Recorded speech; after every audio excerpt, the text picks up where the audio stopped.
All right, Skeleton Crew, you've done it. You've captivated me in a way that I haven't felt since the end of Mandalorian Season 2 when Luke Skywalker came back. Now, episode 7 was a solid episode, guys. Best episode of the show so far. And honestly, some of the most fun I've had with live action Star Wars in a very long time. And a lot of that had to do with just the fast paced action of this episode, getting us to where we needed to go to At Attin finally after the mystery of the show has been going on. And an amazing performance, in my opinion, from Jude Law as Jude. Honestly, this episode went in directions that I was not expecting. And I think the show's better off for it. So let's jump in real quick and give a quick recap. So this episode starts off where Jude is with the pirates. He has made the deal with them to go to At Attin. And so they get to the outer parts of At Attin where they basically see a big gas giant of a planet. Now, Captain Brutus is skeptical that they cannot get in there and that Jude is pulling their leg.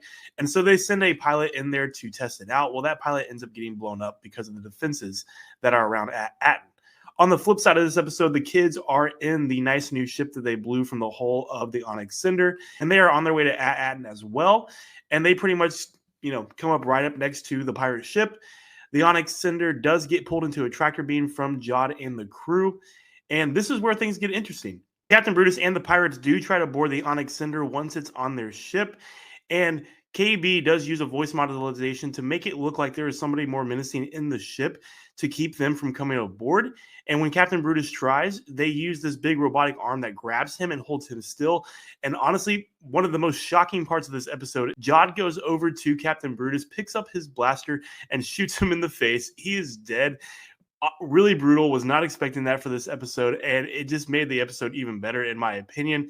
And so he has the pirates take the children hostage. Once we get on the ship, the kids do concoct a plan after they see their parents sent a distress message to them in the atmosphere to tell them to come home and that they were worried about them.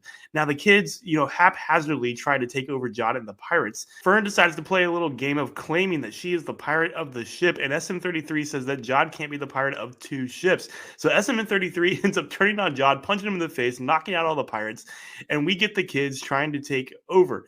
Well, they started taking off on the ship, and Jude wakes up with them starting to fly away, and he gets really mad. Well, what we don't know until about 5 minutes later into the episode, Jude is actually on the ship. And the kids get through the atmosphere. Some ships go after them. They get exploded up, but the one they are on, the Onyx Cinder, does not get blown up. And that is because it is actually a ship from At Attin. A genius plan from Captain Rennett's perspective there, knowing that he could use something that was going to go through the defenses and be accepted into the planets. Now, Jude ends up showing up here, and this is my favorite part of the episode, guys. Jude takes out the lightsaber that he has, that he got from Captain Rennett's treasure trove, slices off SM-33's head, holds the kids hostage, and it has the most menacing acting scene of this show. And it was really great. It really brought me back to the prequels, just the way that acting was with some of the Jedi and the Sith. And it was a really good scene between the kids, between how the kids were scared but mad, and how Jude was basically threatening them, threatening their parents, saying he's going to cut them to pieces. And this part right here was just really great to me. And not to mention the score in this episode. Honestly, the score for the first time in this show felt like Star Wars to me. In a lot of ways, it felt like the prequels with the very operatic tones in this episode. Kudos to them for doing the score on this one as well. But once we get to the planet, the ship is forced to go where the planet government does want them to go. And the parents are notified that they need to stay still until the supervisor deals with what's going on there. And the supervisor, for the first time we hear his voice, he comes on the intercom of the entire planet, says that an emissary is there, and so the residents need to stay calm. Well, when Jude and the kids get there, Jude pretends like he is a New Republic emissary. And this brings up a lot of questions to me, honestly. Now, the supervisor and the government obviously have some type of dealings with the New Republic, or at least have been posing as something with the New Republic. And it seems to me that they have dealings with the government of the galaxy to be able to offload and unload stuff with the credits, because they have that credit mint going on.